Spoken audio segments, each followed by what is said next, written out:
میں دنیا میں اللہ کی جنت جیسی ایک بستی بناؤں گا، میری طاقت کے سامنے کوئی نہیں ٹھہر سکتا۔ شداد اور اس کی قوم کی یہ غرور بھری سوچ انہیں اس حد تک لے گئی کہ وہ اللہ کی قدرت کو چیلنج کرنے لگے۔ وہ بھول گئے کہ وہی اللہ جس نے انہیں یہ سب کچھ دیا ہے، وہی ایک لمحے میں سب کچھ چھین بھی سکتا ہے۔ قوم عاد کی طاقت اور ان کے غرور کی یہ داستان آج بھی انسان کو سوچنے پر مجبور کرتی ہے کہ نعمتوں کا غلط استعمال کیسے تباہی کا باعث بن جاتا ہے۔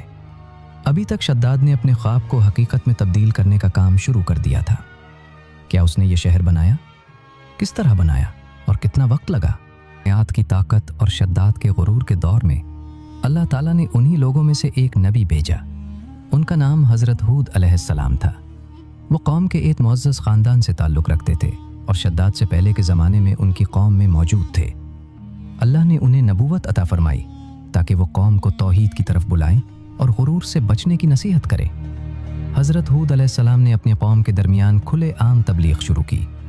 وہ انہیں یاد دلاتے کہ اللہ نے تمہیں نوح علیہ السلام کی قوم کے بعد زمین کا جانشین بنایا، تمہاری جسامت بڑھائی، طاقت دی اور وسائل عطا کیے، مگر تم نے ان نعمتوں کا شکریہ ادا کرنے کی بجائے غرور اختیار کر لیا اور بتوں کی پوجا شروع کر دی۔ قرآن مجید میں اللہ تعالیٰ فرماتا ہے، اور ہم نے عاد کی طرف ان کے بھائی ہود کو بھیجا۔ انہوں نے کہا، اے میری قوم، اللہ کی عبادت کرو، تمہارا اس کے سوا کوئی معبود نہیں، کیا تم ڈرتے نہیں؟ حضرت ہود علیہ السلام کی دعوت بہت واضح تھی۔ وہ کوئی اجر نہیں مانگتے تھے اور نہ ہی کوئی ذاتی فائدہ چاہتے تھے۔ وہ صرف قوم کو خبردار کرتے کہ اگر تم نے توبہ نہ کی تو اللہ کا عذاب تم پر آ سکتا ہے۔ وہ شداد اور دیگر سرداروں کو مخاطب کر کے کہتے کہ تمہاری طاقت اور عمارتیں اللہ کی نعمت ہیں، ان پر غرور نہ کرو، اللہ چاہے تو ایک لمحے میں سب کچھ ختم کر سکتا ہے۔ شداد کے دور میں جب وہ جنت جیسی بستی بنانے کا خواب دیکھ رہا تھا، حضرت ہود علیہ السلام کی یہ تبلیغ اس کے غرور کے خلاف تھی۔ نبی بار بار قوم کو سمجھاتے کہ حقیقی جنت اللہ کے پاس ہے، دنیا میں اس کی نقل کرنے کی کوشش مت کرو، مگر قوم نے ان کی بات کو قبول کرنے کی بجائے انکار کر دیا۔ شداد اور اس کے ساتھیوں نے نبی کو پاگل اور جھوٹا قرار دیا۔ وہ کہتے کہ ہماری طاقت ہمارے بتوں اور ہماری محنت کا نتیجہ ہے، ہم اللہ کے بغیر بھی کامیاب ہیں۔ حضرت ہود علیہ السلام نے صبر سے تبلیغ جاری رکھی۔ انہوں نے قوم کو بتایا کہ اللہ کی نعمتوں پر شکر ادا کرو اور غرور چھوڑ دو۔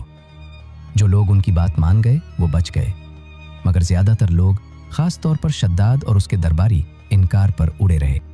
اے میری قوم، اللہ کی عبادت کرو، تمہاری طاقت اور یہ عمارتیں اللہ کی نعمت ہیں، غرور چھوڑ دو ورنہ تباہی آئے گی۔ شداد نے حضرت ہود علیہ السلام کی باتوں کو نظر انداز کیا اور اپنے خواب کی طرف بڑھتا رہا۔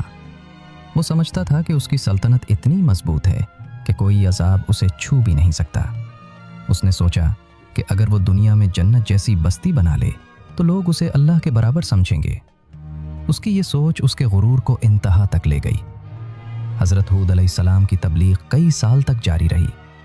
کچھ لوگوں نے ایمان لا لیا، مگر شداد اور اس کی قوم کی اکثریت نے